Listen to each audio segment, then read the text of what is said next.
বলবো এবং 28 তারিখে আপনারা আসবেন সবাই। 28 তারিখে পরিষ্কার কথা একটা ক্ষেত্র তৈরি করতে হবে, তার নিয়ম থাকবে, তার রুলস থাকবে, তার রেগুলেশন থাকবে।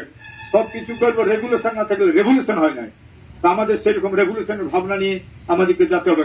এটা সবাই জানে, পৃথিবীতে যে জাতির উত্থান হয়েছে, রেনেসাঁস হয়েছে, জাগরণ হয়েছে, লড়াই করেছে, তারা কিন্তু সেখানে প্রতিক্রিয়াশীলদের চক্রান্ত থেকে বাইরে হতে পারে নাই। প্রতিক্রিয়াশীল চক্রান্ত থাকবে কি? প্রশাসনের সোর্স তৈরি করেন টাকা নিয়ে, আপনি সোর্সটাকে বুঝতে পারবেন নাই যে আমার সঙ্গেই আছে, রাত আর দিন থাকবে।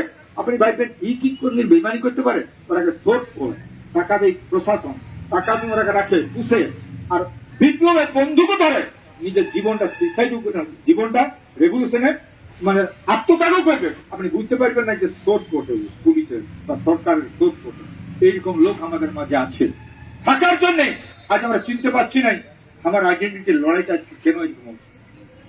আমরা বলেছি যে আপনার আইডেন্টিটির লড়াই দরকার হচ্ছে একটা জাতিসত্তা যদি না থাকে, কোন পলিটিক্যাল সংঘর্ষ আপনি যান, কোন পলিটিক্যাল পার্টি করুন, আগামী দিনে কোনদিন বিকাশ কোনো সম্ভব নয়।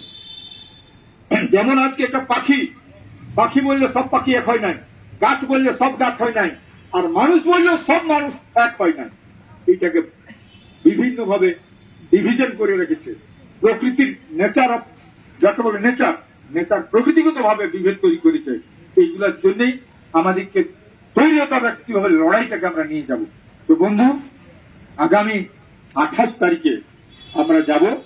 আমাদের বাগমানটা হবে কি 4 দিকে সমান হবে। আর আমরা এখানে 4 জেলার নাম করলে অনেক লোককে দুঃখ প্রকাশ করে। যেমন আমাদের রায়গঞ্জে আছে 2 লাখ কর্মী, আমাদের 50,000 কর্মী আছে মালদাতে, আমাদের আলিপুরদুয়ার আছে, আমাদের আছে পুরা ঝাড়খণ্ড, পুরা উড়িষ্যা, পুরা আসাম। সমস্ত কর্মীরাকে বলবো আগামী দিনের জন্য তৈরি হয়ে যাবে ছাড়া পরিষ্কার কথা। কারণ আর বেশি দিন নাই। একটা টার্গেট যদি না করা হয়, আপনি গোলটা মারবেন কোথায়? গোল পোস্ট না থাকলে মারতে পারবেন না। পরিষ্কার করা টার্গেট একটা দিন করতে হবে, সেই টার্গেটেই কিন্তু আমাদের কাজ হাসিল করতে হবে। টার্গেটকে করে কাজ হাসিল করবার সময় এসে গেছে, আপনারা তৈরি থাকুন, এটাই বলবো। এবং আগামী 28 তারিখের জন্য সবাইকে আবেদন করে আমি অনুপ ভাইকে আমি অত্যন্ত প্রশংসা করছি। মানুষ আজকে বুঝেছে। আমরা যেমন আজকে সাধু কিছু বক্তব্য রাখল, কিন্তু আমাদের অনুপ ভাইয়ের বক্তব্যটা শুনে নাই, শুনলে কিন্তু সবকিছু আর বলতে পারছে খুব ভালো করে। তো যেটা বলল পরিষ্কার কথা, এখানে নেগাচারী আদিবাসী কর্মী সমাজ তার সম্পূর্ণ সমস্ত কিছু আজকে এখানে মিলন করে দিয়েছে। আর কোন রকম বক্তব্য নেই।